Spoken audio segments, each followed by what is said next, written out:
It's Friday, May 11, 2007. There are just 543 days left until the 2008 presidential elections. It's noon on the East Coast, 9 a.m. in California. I'm Rob. I'm Will. This is Political Lunch.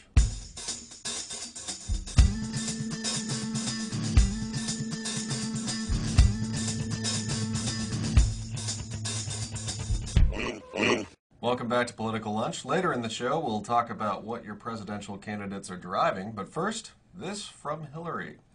Do the bloggers like Hillary Clinton? Not according to the Politico's Sam Stein, who wrote this piece, bloggers could be dead link for Clinton.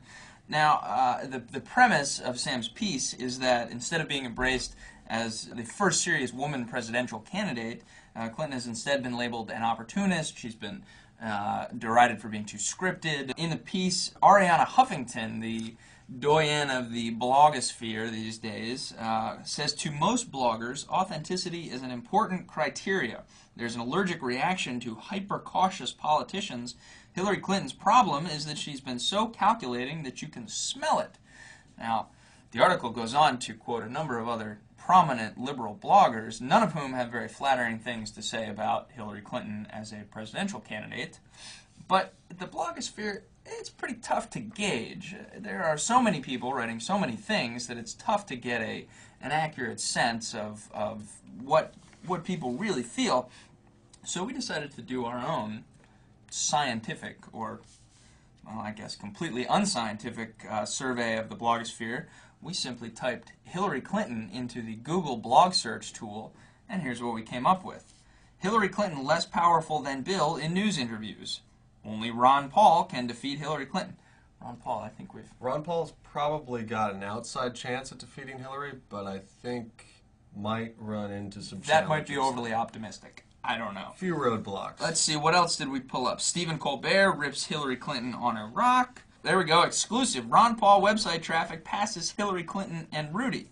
So this just goes to show that Ron Paul is picking up an incredible groundswell of support. That other than saying anything about the Ron Paul campaign, this goes to show that while it's easy for the political pundits to label one candidate as popular or unpopular in the blogosphere, really it's pretty tough to tell, and the online world is pretty much open to anybody these days. It's true, and even the best sources are really coming down hard on Hillary, but they're also coming down hard on Obama for things we'll cover later. They're coming down hard, hopefully, on everyone. Sure. So, anyway, in other news, speaking of websites, Mike Bloomberg has his own website up. It's his personal page. It describes the issues he cares about. It describes his position on certain things. Does this mean he's going to run for president? Doesn't mean anything. Just means he really wanted a homepage. I gotcha. Now, this is the same site he used in 01 and in 05 running for mayor. But that doesn't mean... Doesn't mean? Okay. He just wants to share his hobbies with you. I understand. He insists that he's headed for a career in full-time philanthropy, but... that sounds like Governor of New York. Well, I'll believe it when I see it. I have to say, that would be charitable work. Sure. And there are rumors now that he will be challenging Spitzer when his term is up. For the governor's office. Governor's office.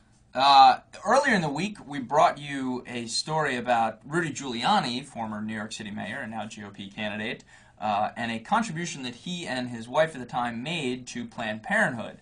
Now, Giuliani has drawn some fire for being the only GOP candidate who is openly pro-choice. And just a day later, a story came out that Mitt Romney's wife, Ann, had made a contribution to Planned Parenthood as well. A reporter in Iowa asked him about the contribution and if he thought this would be fodder for his opponents, and he had this to say. Up until about 2 years ago, I was effectively pro-choice, and I indicated that I have changed my position. That's true as a couple of years ago, and wrote an op-ed piece to that effect, so that shouldn't be any particular surprise. And that's pretty much the whole point. We know he was pro-choice, now he's pro-life.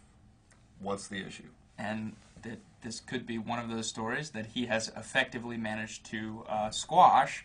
In politics these days, that doesn't happen very often, and I think he's done a pretty good job handling it. Now, that video clip, you found that at iowapolitics.com. They have a multimedia blog where you can see that video and a number of other videos, including all of the candidates' latest campaign ads.